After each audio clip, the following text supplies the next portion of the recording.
Good morning students.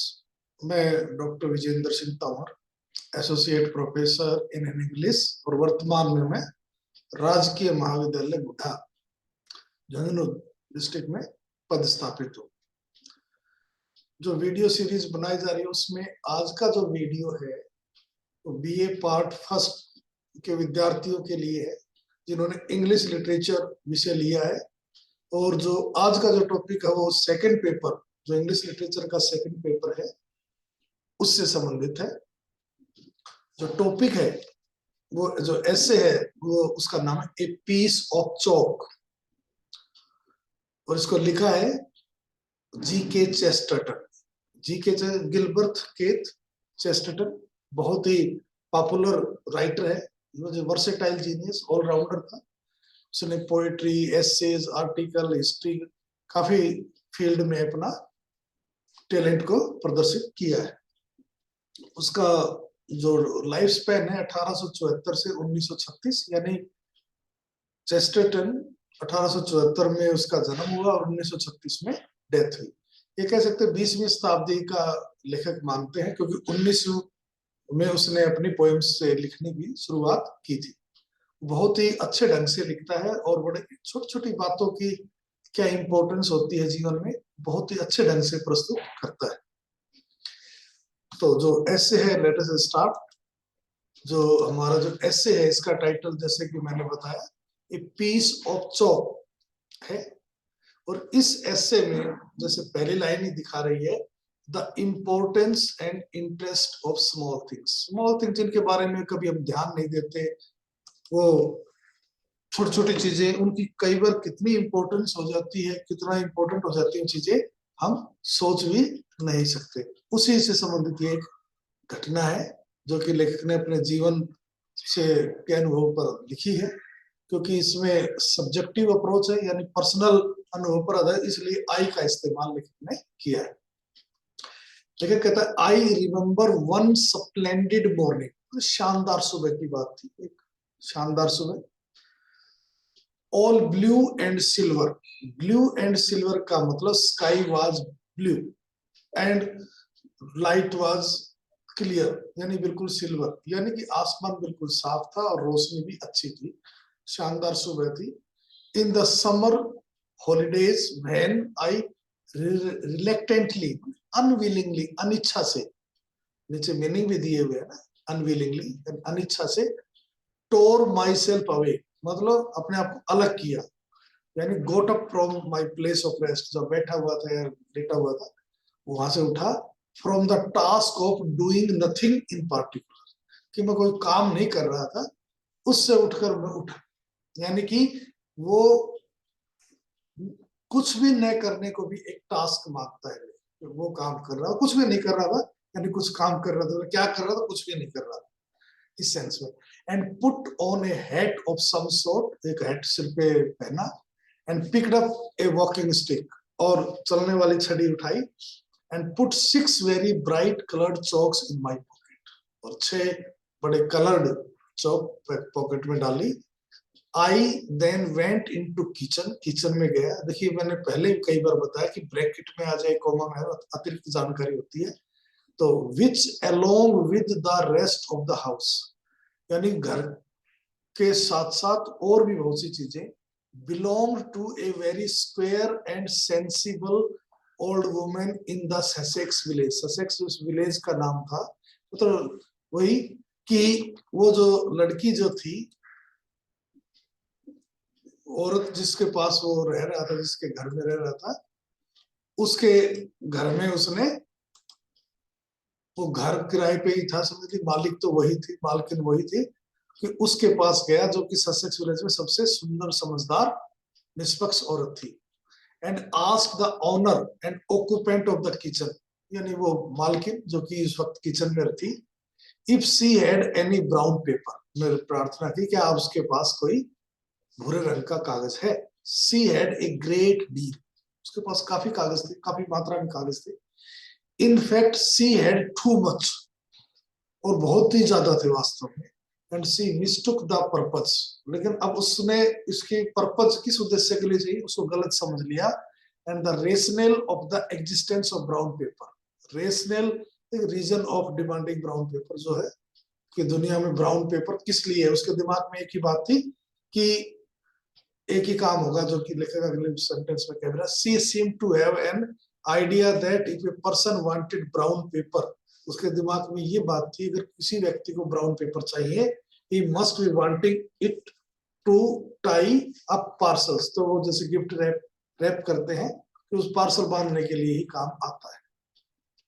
यानी कि औरत ने तो ये सोच रखा था कि ब्राउन पेपर केवल एक ही काम आता है और वो है टाइप करना, बांधना। Which was the last thing I wanted to do, और जहां तक लेखक का सवाल है, बोला ये तो मैं बिल्कुल भी नहीं चाहता था, अगर सारी दुनिया में कोई भी काम न बचे ना, एक ही काम हो, जब करूंगा तो। Indeed, it is a thing which I have found to be beyond my mental capacity. ये तो एक ऐसी चीज थी जो मेरी जो मानसिक योग्यता है उससे काफी दूर, अवे, यानी मेरी समझ से परे थी, मेरे को बांधना नहीं आता, लेकिन उस लेडी ने उसको ऐसे समझ लिया था। फिर कहते हैं, hence she dwelt very much on the varying qualities of toughness and endurance in the material. इसलिए dwelt on का मतलब होता है उस पर उसने विचार किया कि इसको ब्राउन पेपर चाहिए तो इसमें टफनेस होनी चाहिए, वेरिंग, विभिन्न क्वालिटीज, जिसमें थोड़ा टफनेस हो, थोड़ी एंडोरेंस हो, मतलब उसको हार्डशिप को सहन करने की ताकत कितनी है, इस पर विचार किया उसने। I explained to her that I only wanted to draw pictures on it. मैंने उसको बताया कि मुझे कोई रैप करने के लिए, बांधने के लिए नहीं चाहिए, मुझे तो केवल तस्वीर बनानी है इसके ऊपर, and that I did not want them to endure in the least. इसलिए इसमें ऐसे कि ज्यादा देर तक चले या एंडोरेंस हो, एबिलिटी टू विदस्टैंड वाली कोई खास बात नहीं है मेरे लिए। And that from my point of view, therefore it was a question not of tough consistency. मेरे लिए हिसाब से इसमें टफ होना कि कितनी निरंतरता रहेगी वो बात नहीं थी, but of responsive surface. केवल रेस्पॉन्सिव, देखिए रेस्पॉन्सिव सरफेस मतलब a paper whose surface would respond well to colour, मतलब जिस पे कलर अगर मैं करूं तो अच्छे लगे, उभर कर अच्छे ढंग से आए, बस ये चाहिए मुझे। तो a thing comparatively irrelevant in A parcel, और पार्सल में तो उस पर कलर आएगा नहीं, इरेलीवेंट होते हैं, नहीं, उसकी कोई इंपॉर्टेंस नहीं होती। When she understood that I wanted to draw, जब उसको समझ में आ गया कि मैं तो केवल तस्वीर बनाना चाहता हूँ, she offered to overwhelm me with note paper, मतलब बहुत ज्यादा उसने मेरे को ब्राउन पेपर दे दिए, ये ले जाओ और अपना काम कर लो जो भी आपको करना है। अब लेखक के पास पेपर आ गए।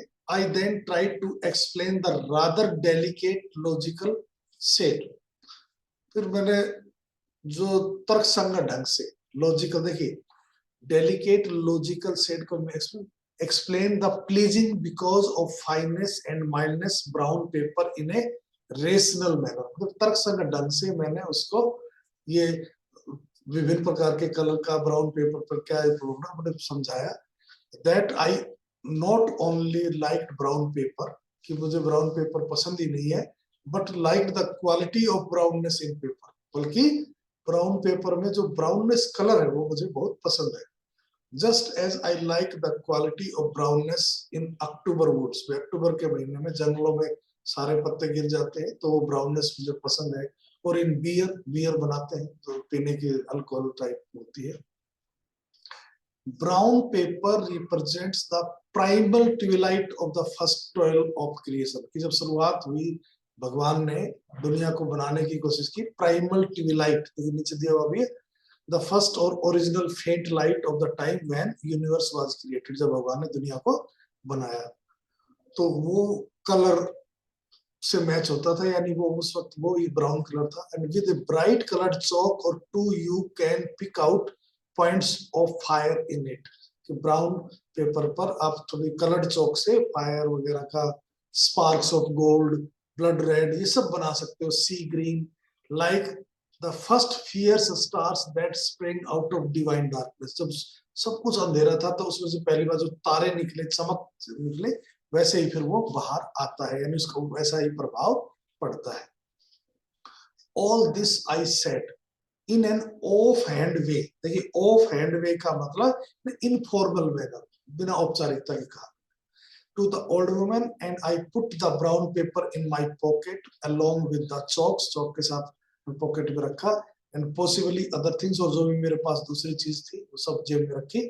I suppose everyone must have reflected how primeval and how poetical are the things that one carries in one's pocket। कि मैं समझता हूँ कि हर कोई सोचता होगा कि जेब में कितनी कितनी शानदार चीजें होती हैं, काव्यात्मक चीजें होती हैं, यानी जिन पर कविताएं लिखी जा सके, एक व्यक्ति जो अपने पॉकेट में रखता है। जैसे the pocket knife for instance, the type of all human tools, और जो भी छोटी छोटी वस्तुएं औजार। The infant of the sword, देखिए टूल को, छोटे चक्कू को क्या कहा है, किसका बच्चा, शिशु। इन्फेंट माने शिशु, तलवार का बच्चा। ये उसका कहने का अंदाज है, हुमर है कह सकते हो। Once I planned to write a book of poems entirely about things in my pockets. एक बार तो मैंने भी खुद सोचा था कि मैं जो भी मेरे पॉकेट में चीजें उन सब पर एक पोएम ही लिख दूं, but I found it would be too long. फिर मेरे पास इतनी चीजें हैं, बहुत लंबी पोएम हो जाएगी। And the age of the great epics is past, कटाक्ष करो, और जो बड़े बड़े लंबे लंबे एपिक्स महाकाव्य लिखे जाते थे वो युग चला गया। यानी कहना चाहता मैं भी महाकाव्य लिख सकता था। अब उसने सामान ले लिया। अब with my stick and knife, my chalks and my brown paper, I went out on to the great down fields, large open plains, नीचे मीनिंग ट्रीलेस हाईलैंड, जिसमें पेड़ ना, पूरा मैदान कह सकते हो। मैं मैदान में चला गया। आई, जो भी हरियाली मैदान था उसमें चला गया। आई crossed one swell of living turf after another, कि जो टर्फ घास, घास को उसको करते करते मैं क्रॉस करते आगे काफी दूर चला गया। Looking for a place to sit down and draw, मैं एक ऐसा स्थान देख रहा था जहां पर मैं हमसे बैठूं और अपनी पेंटिंग करूं। Do not for heaven's sake imagine I was going to sketch from nature। कहता भगवान के लिए ये मत सोचो कि मैं प्रकृति से ड्राइंग कर रहा था, यानी प्रकृति को सामने रखकर पेंटिंग करने वाला था। I was going to draw devils, मैं तो शैतान की पेंटिंग बनाना चाहता था। सेरेफिम, और एक प्रकार का एंजल ऑफ हाईएस्ट रैंक है, जो नीचे मीनिंग उसकी बनाना चाहता था। And blind old gods, अंधा बूढ़े देवता, that man worshipped before the dawn of the right, जब ज्ञान हुआ उससे पहले जब पूजा करते थे उन देवताओं की। And all the sacred and monstrous symbols that look so well in bright colors on brown paper, जो ब्राउन पेपर पर अच्छे ढंग से दिख सकेंगे, बहुत प्रभावशाली लगे, ये सब बनाना चाहता था। They are much better worth drawing than nature, nature से ड्रा करने की बजाय मुझे वो ज्यादा बेटर लग रहे थे। Also they are much easier to draw, और उनको ड्रॉ करना भी थोड़ा सा आसान था। When a cow came slouching by the field, slouching माने to sit, stand, walk in a lazy way, मुंह लटकाए हुए चलना, जैसे slouching का मतलब। जैसे गाय आती है आगे से, to me a mere artist might have drawn it, केवल एक कलाकार ही इस पेंटिंग बना सकता है। But I always get wrong in the hind legs of quadrupeds, quadrupeds में चार टांगों वाला यानी कि गाय का, उसके पीछे के पाँव नहीं बना पाता था। हिंड लेग्स में पीछे के पाँव मेरे से नहीं बनते थे। So I drew the soul of a cow, cow की एक आत्मा तो मैंने पेंटिंग की। Which I saw there plainly walking before me in the sunlight, जो कि मुझे क्लियर साफ नजर आ रही थी सनलाइट में चलती हुई। The soul was all purple and silver and had 7 horns, जो 7 सींग थे, and the mystery that belongs to all beasts, और उसमें वही रहस्य था जो हर जानवर से संबंधित होता है। But though I could not with a crayon, colored chalks, get the best out of the landscape, तो लैंडस्केप उसके पीछे की बैकग्राउंड बन रही थी, उसमें कलर्ड चौक से नहीं कर पा रहा था। It does not follow that the landscape was not getting the best out of me, इसका मतलब ये नहीं था कि लैंडस्केप का मैं अपने अंदर की टैलेंट से बेस्ट ढंग से प्रस्तुत नहीं कर पा रहा था. And this I think is the mistake that people make about the old poets. और ये समझता हूँ गलती है, मिस्टेक है कि जो लोग पुराने कवियों के बारे में सोच लेते हैं who lived before वर्ड्सवर्थ, जो वर्ड्सवर्थ से पहले रहते थे, क्योंकि वर्ड्सवर्थ से कहते हैं नेचर की पोएम लिखने की शुरुआत हुई. And were suppose not to care very much about nature. तो वो पुराने कवि नेचर के बारे में परवाह नहीं करते थे, because they did not describe it much, क्योंकि वो ज्यादा डिस्क्राइब नहीं करते थे. They preferred writing about great man to writing about great hills. कि वे व्यक्ति यानी पुराने कवि महान व्यक्तियों के बारे में लिखना ज्यादा पसंद करते थे, महान पहाड़ों की बजाय, यानी कि शानदार दिखने वाले नेचर के नजारों की बजाय आदमियों के बारे में ज्यादा पसंद करते थे. But they set on the great hills to write it. लेकिन वो बड़े पहाड़ों पर बैठ के लिखते थे. They gave out much less about nature. Nature के बारे में वो थोड़ा कम लिखते थे. But they drank in. लेकिन शायद वो नेचर को पीते थे, यानी कि नेचर से प्रभावित होते थे, इंप्रेस होते थे. एंड मच मोर, और शायद वर्ड्सवर्थ से भी ज्यादा प्रभावित होते थे. They painted the white robes of their holy virgins. Holy virgin mother Mary और 2-3 बड़ी देवताएं मानी जाती है क्रिश्चियनिटी में. उनके सफेद कपड़े होते हैं, पवित्रता के प्रतीक होते हैं. उनको बड़ा अच्छे ढंग से वो पेंट करते थे. With the blinding slow. इतनी ज्यादा स्नो कि आदमी को अंधा कर दे. यानी कि snow blinds a person when sun rays reflected from it fall on the eyes. मतलब बर्फ में से जब सूर्य की किरणें वापस आपको रिफ्लेक्ट करती हैं तो आदमी की आंखें चुंध हो जाती हैं, उसको कुछ दिखाई नहीं देता. At which they had stared all day. और जिस चीज को वो सारा दिन घूरते रहते थे. Stared, looked earnestly, Ghurna. The greenness of 1,000 green leaves clustered into the live green figure of Robin Hood. Robin Hood जैसे कि महान लुटेरा हुआ है जो कि अमीरों से लूटकर गरीबों बांट देता था. उसकी शानदार ड्रेस, हजारों कैसे पत्तों में से जो ग्रुप है उसमें से शानदार दिखती थी. The blueness of A score of forgotten. Score में बहुत सारी, forgotten skies became the blue robes of the virgin. कि जो आसमान का नीला रंग उसकी ब्लू वर्जन की robes यानी कपड़े बन जाते थे. The inspiration went in like sunbeams and came out like Apollo. यानी सन जैसे सूर्य की किरण के रूप में से तो आती प्रेरणा, और सूर्य की तरह बाहर आती थी उन लोगों के. But as I sat scrawling, drawing awkwardly, थोड़ा सा इस प्रकार की अच्छे ढंग से ना, silly figures on the brown paper, थोड़ी थोड़ी मूर्खतापूर्ण वाली जो फिगर में बना रहा था. It began to dawn on me. Dawn का मतलब प्रभात होना, लेकिन यहाँ पर मतलब समझ में आया. टू माई ग्रेट डिस्गस्ट, जिसमें मुझे घृणा भी हुई. That I had left one chalk, कि मुझे एक रंग की चौक तो वहां छोड़ी आया. And that a most exquisite and essential chalk, जो कि बहुत ही शानदार और एसेंशियल बहुत जरूरी चौक है, बिहाइंड, पीछे छोड़ा है वो घर पे. I searched all my pockets. मैंने सारी मेरी पॉकेट देखी. But I could not find any white chalk. लेकिन मेरे पास सफेद चौक नहीं थी. Now those who are acquainted with all the philosophy, जो भी व्यक्ति फिलोसफी से यानी दर्शन शास्त्र से संबंधित है या जानते हैं, परिचित है, ने रिलीजन छोड़िए, which is typified in the art of drawing on brown paper, जो कि बहुत ही कला है जिसके द्वारा ब्राउन पेपर पर वो पेंटिंग करते हैं. Know that white is positive and essential, कि व्हाइट रंग तो पॉजिटिव है और एसेंशियल है, बहुत जरूरी है. I cannot avoid remaining here upon a moral significance. मैं इसको अवॉइड टाल नहीं सकता था, यानी इसके बिना मोरल बेहतर नहीं बता सकता था. One of the wise and awful truths which this brown art reveals. ये तो ब्राउन आर्ट जो है इस चीज को तो प्रकट करती है, अब सामने हमारे लाती है. And is this that white is a colour, कि व्हाइट एक रंग है. It is not a मियर absence of colour, कि कल कोई कलर नहीं है चलो व्हाइट होगा, ये नहीं है. It is A signing and affirmative thing, positive thing है. एज फियर्स एज रेड, इतना शानदार जितना कि रेड होता है.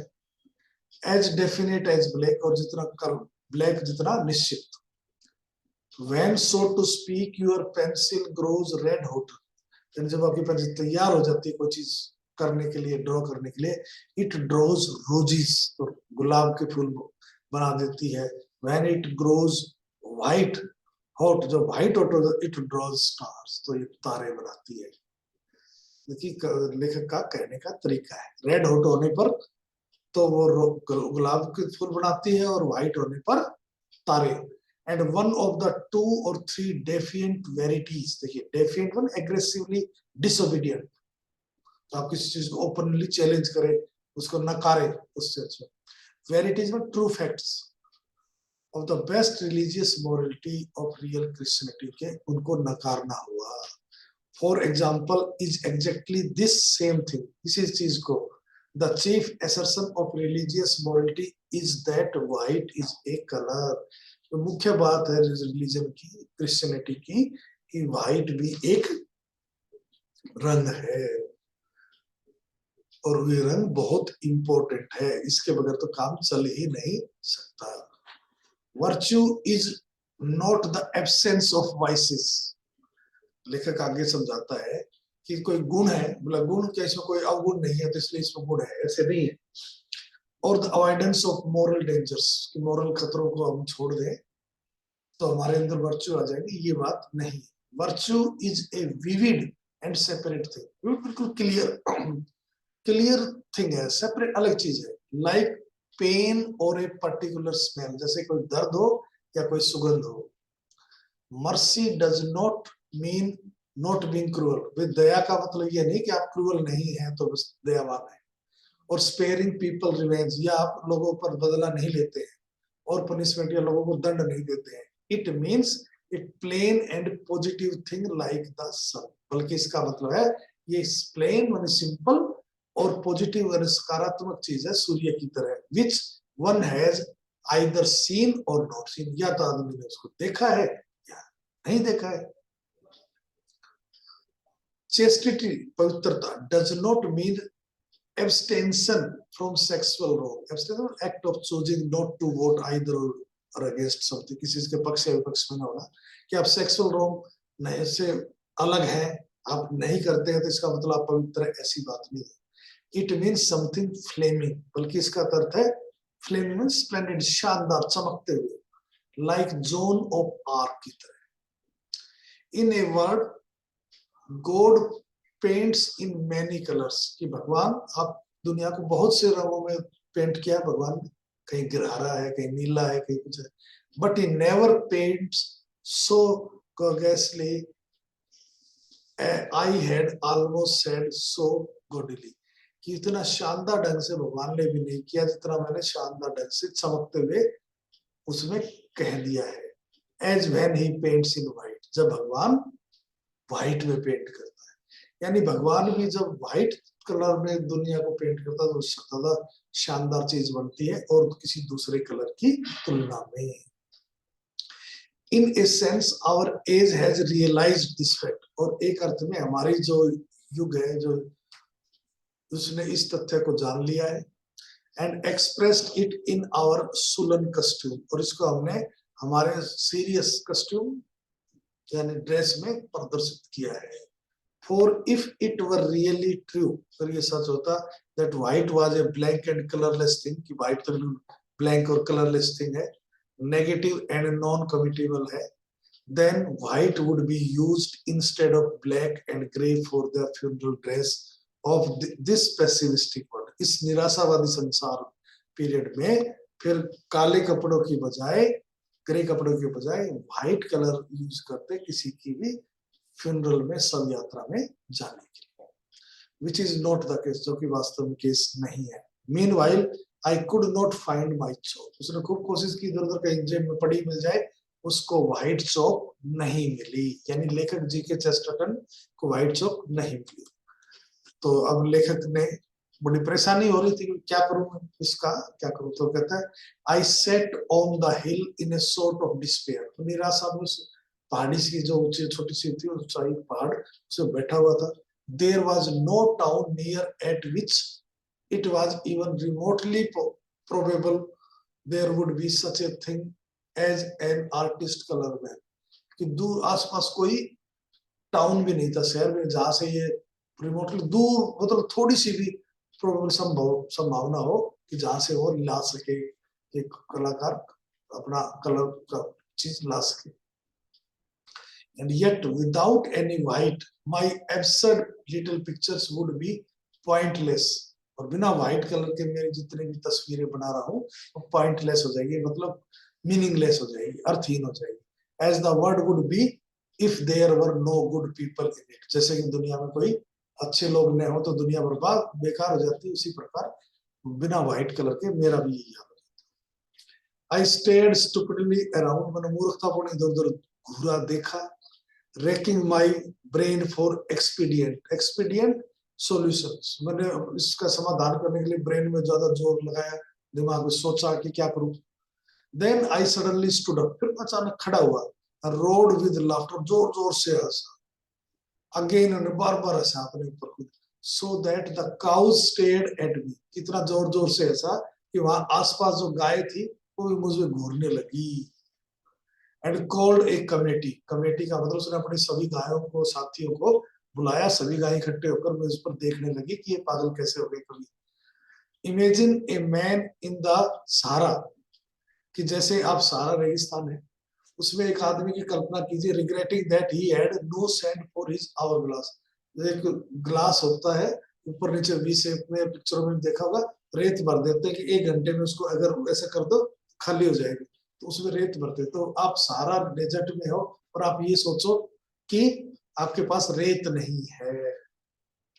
Imagine a gentleman in mid ocean, एक आदमी समुद्र के बीच में है, wishing that he had brought some salt water with him, और वो ये इच्छा कर रखे काश मैं थोड़ा सा साल्ट वाटर ले आता, क्योंकि समुद्र तो सारा ही साल्ट वाटर है, नमकीन पानी होता है। तो लेकिन वो ऐसे सोचे फॉर हिज केमिकल एक्सपेरिमेंट, अपने केमिकल एक्सपेरिमेंट के लिए।